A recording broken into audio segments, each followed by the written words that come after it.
सागर जिला भाजपा संगठन में इन दिनों जिस तरह की तस्वीर निकलकर सामने आ रही है उससे साफ जाहिर है संगठन के भीतर गुटबाजी चरम पर है, जिसकी वानगी दीपावली मिलन समारोह के आयोजन में देखी जा रही है। जहां नगर सरकार में काबिज मेयर की टीम के दीपावली मिलन समारोह में नगर विधायक की उपेक्षा जनचर्चा का विषय बनी है।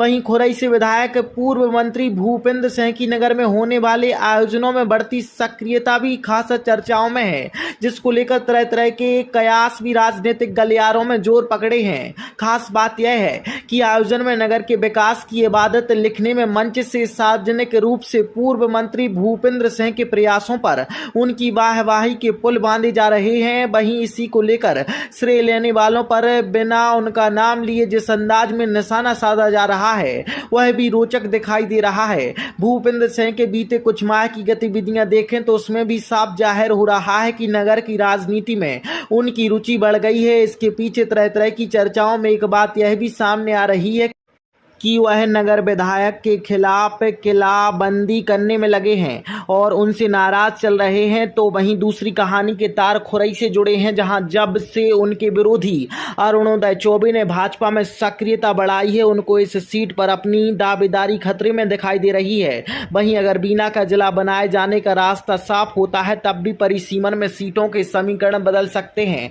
ऐसे में खुरई में के विकल्प के तौर पर अब उनकी निगाहें सागर और बीना पर हैं, को लेकर इन दिनों कवायद भी साफ होती नजर आ रही है। बहरहाल इस कवायद में ऊंट किस करबट जाता है यह तो आने वाला समय ही स्पष्ट करेगा। फिलहाल जो तस्वीर है वह संगठन में चल रही गुटबाजी को ही हवा दे रही है। हमें पता रहता है कि ऊपर ईश्वर या तो काम आता है या भूपेंद्र भैया काम आते हैं, बाकी लोग मिलते ही नहीं है या उनकी रुचि नहीं रहती है। जलवा दिखाने में ज़्यादा रहती है, सेवा दिखाने में कम रहती है। परंतु जनता की अपेक्षा रहती है कि हमें जब बीमारी आए, दुख आए, परेशानी आए तब हमें नेता ऐसा होना चाहिए कि जो हमारी मदद कर सके। और ऐसे नेता की कसौटी पे भूपेंद्र भैया 100% खड़े उतरते हैं।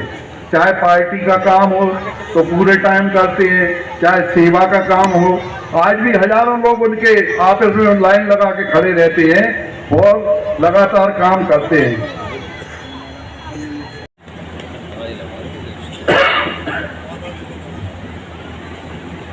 तो इसलिए और कभी किसी को छोटा मत समझो, कभी किसी को अपने से कमजोर मत समझो, कभी किसी को अपने से छोटा मत समझो।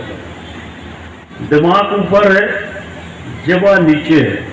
अगर दिमाग से सोच के बोलोगे तो कभी गलत शब्द आपके मुंह से नहीं निकलेगा। इसलिए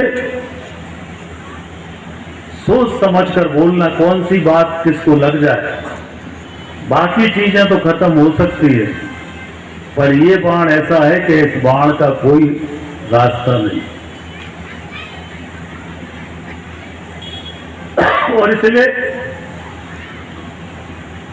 जीवन में जब अवसर मिले